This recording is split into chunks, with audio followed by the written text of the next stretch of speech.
जय माता दी friends, welcome to my channel. इस वीडियो में आज मैं आपके साथ शेयर कर रही हूँ नवरात्रि की पूजा सामग्री। हमारे भारतवर्ष में मुख्य रूप से दो नवरात्रे मनाए जाते हैं। पहले चैत्र नवरात्रे, दूसरे अश्विन नवरात्रे, जो कि शारदीय नवरात्र के नाम से भी जाने जाते हैं। दोनों ही नवरात्रि की पूजा सामग्री सेम रहती है।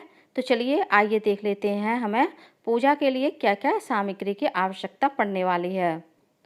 नवरात्रि की पूजा आप बहुत ही सरल तरीके से किस प्रकार से कर सकते हैं, इसका भी वीडियो आपको मेरे चैनल पर मिल जाएगा। लिंक आपको ऊपर आई बटन और डिस्क्रिप्शन बॉक्स में मिल जाएगी।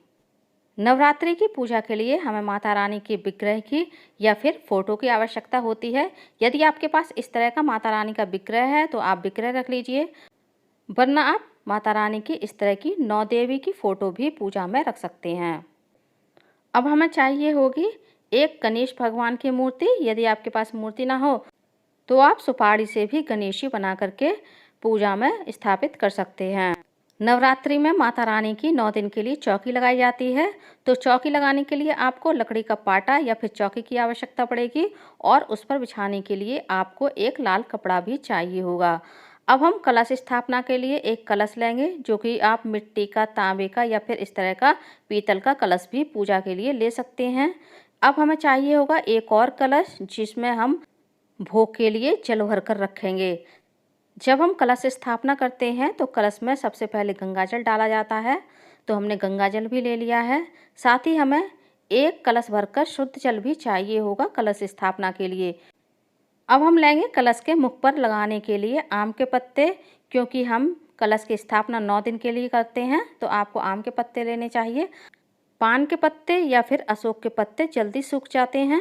उसके बाद हमें चाहिए होगा कलश पर रखने के लिए एक हरा जटाओं वाला नारियल, जिसमें पानी होना चाहिए। नारियल पर बांधने के लिए आप एक चुंदरी भी ले सकते हैं।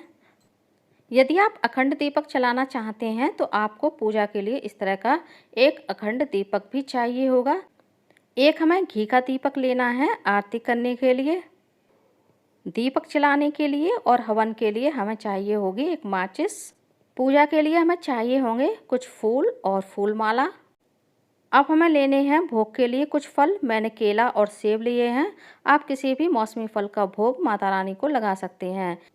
अब हमें भोग के लिए चाहिए होंगे कुछ पान, माता रानी को बीड़ा के रूप में अर्पित करने के लिए।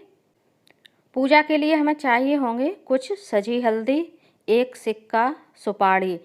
यदि आप नवग्रह की स्थापना करते हैं तो आपको थोड़ी सी अधिक सुपारी की आवश्यकता पड़ेगी, जिससे हम नवग्रह की भी स्थापना करेंगे।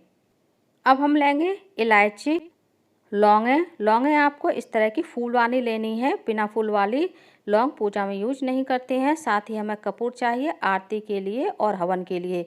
इसके बाद हमें लेना है एक हवन कुंड, गाय के गोबर का उपला या फिर आप आम की शमधाएँ भी हवन के लिए ले सकते हैं। उसके बाद हमें चाहिए दक्षिणा स्वरूप कुछ पैसे। यदि आप पूजा में दक्षिणा अर्पित करते हैं तो हमारी पूजा में कोई कमी रहती है तो वह पूरी हो जाती है। अब हमें चाहिए होंगे पूजा के लिए अक्षत, जो कि हमें अधिक मात्रा में लेने हैं। अब हमें लेनी है इत्र, माता रानी को लगाने के लिए, मौली कलश के कंठ में बांधने के लिए और वस्त्र रूप में अर्पित करने के लिए। इसके बाद हमें हवन के लिए हवन सामग्री लेनी है। अब हम लेंगे माता रानी को लगाने के लिए कुमकुम। पूजा के लिए हमें थोड़ा अधिक मात्रा में घी लेना है हवन के लिए और आरती के लिए। चंदन हमें लेना है गणेश भगवान को लगाने के लिए। अब हम लेंगे धूप बत्ती, जनेऊ भगवान गणेश को अर्पित करने के लिए। यदि आपके पास जनेऊ ना हो तो आप इस तरह के कच्चे सूत से भी जनेऊ बनाकर भगवान को अर्पित कर सकते हैं।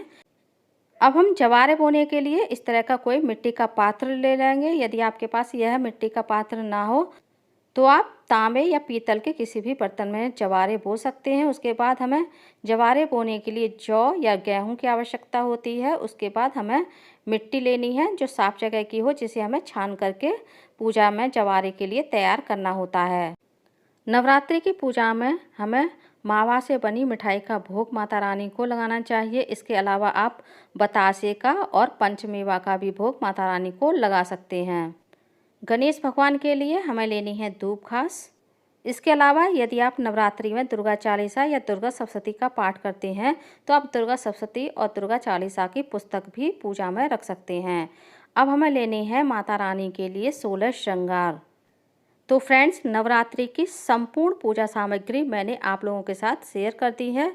उम्मीद करती हूँ नवरात्रि की पूजा सामग्री का मेरा ये छोटा सा वीडियो आप लोगों को पसंद आया होगा। वीडियो पसंद आए तो ज़्यादा से ज़्यादा लाइक करिए, शेयर कीजिए। यदि आप मेरे चैनल पूनम की आस्था पर पहली बार आए हैं तो प्लीज़ चैनल को सब्सक्राइब कर लीजिए। साथ ही बेल आइकन को प्रेस कर दीजिए ताकि हमारे आने वाली सारी लेटेस्ट वीडियो की नोटिफिकेशन आप लोगों को टाइम से मिल सके। कमेंट्स बॉक्स में जय माता दी अवश्य लिखिएगा। धन्यवाद फ्रेंड्स, जय माता दी।